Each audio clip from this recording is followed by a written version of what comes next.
অধিক বিশিষ্ট সাংবাদিক লিখক ডক্টৰ জাকিৰ হোসেন এলিএফৰ অধ্যায়ক আমার ডিজেন বর্মন আমার পিছত আছে নুরুল সাহেব এক্স প্রিন্সিপাল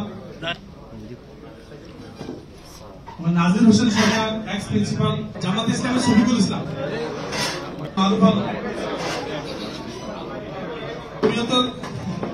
জমিয়ত আমার আব্দুল কাদের কাসিম সাহেব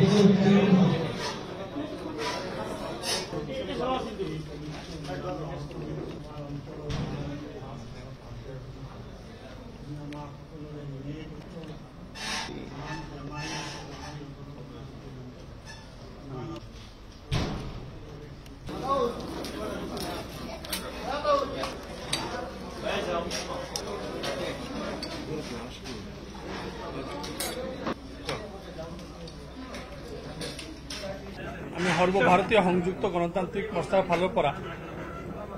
এটা ইফতাৰ আয়োজন কৰিছিলো পবিত্ৰ ৰমজান মাহত আৰু আমি বিভিন্ন সাংবাদিক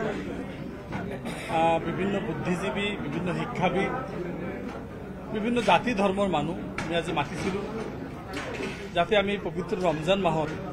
ইফতাৰীৰ যোগেদি বিশ্ব শান্তিৰ বাবে দোৱা কৰিব পাৰো আৰু আমাৰ অসমৰ সম্প্ৰীতি বজাই ৰাখিবৰ কাৰণে অসমৰ আমাৰ হাতাম পৰীক্ষা ভাতৃত্ববোধ ৰক্ষা কৰিবৰ কাৰণে আমি এটা দোৱাৰ অনুষ্ঠান আজি কৰিছিলো আৰু আমি আজি যেহেতু আমাৰ সন্মানীয় সভাপতি মৌলানা বদৰুদ্দিন আজমল সাহেব অহা কথা আছিল আপোনালোক সবে অৱগত তেখেতে উমৰা হজ কৰি আহিছে শাৰীৰিক অলপ অৱনতি হৈছে সেইকাৰণে তেখেতে মুম্বাই হস্পিটেলত আছে সেইকাৰণে আজিৰ ইফতাৰ পাৰ্টিত তেখেতে উপস্থিত হ'ব পৰা নাই সকলোকে দোৱা বিচাৰিছে আৰু আমি আজি ৰাজনীতিৰ ঊৰ্ধত গৈ সকলো ৰাজনৈতিক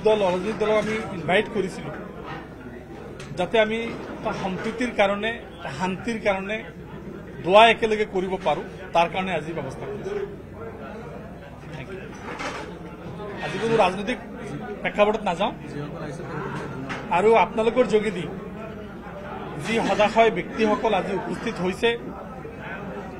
তেখেতসকলক আমি ধন্যবাদ জ্ঞাপন কৰিছো আপোনালোকৰ জৰিয়তে আৰু বহুতে আমাক আহিব পৰা নাই তেখেতসকলৰ চিঠিৰ জৰিয়তে আমাক জনাইছে তেখেতসকল আহিব পৰা নাই বিভিন্ন জনৰ বিভিন্ন এংগেজমেণ্ট থাকে আজি আৰু কটন কলেজত তাতে ইফতাৰী আছে আপোনালোকে সবে জানে আমাকো তাতে ইনভাইট আছিল বহুতখিনি মানুহ তাত এংগেজ হৈছে সবে থাকিব পৰা নাই যিয়ে নহওক যিসকল আহিছে তেখেতসকলক ধন্যবাদ জ্ঞাপন কৰিছো আৰু সকলোৱে মিলি ইফতাৰ কৰিলো পবিত্ৰ ৰমজান মাহৰ ইফতাৰ কৰিলো আৰু বিশ্ব শান্তিৰ কাৰণে দোৱা কৰিলো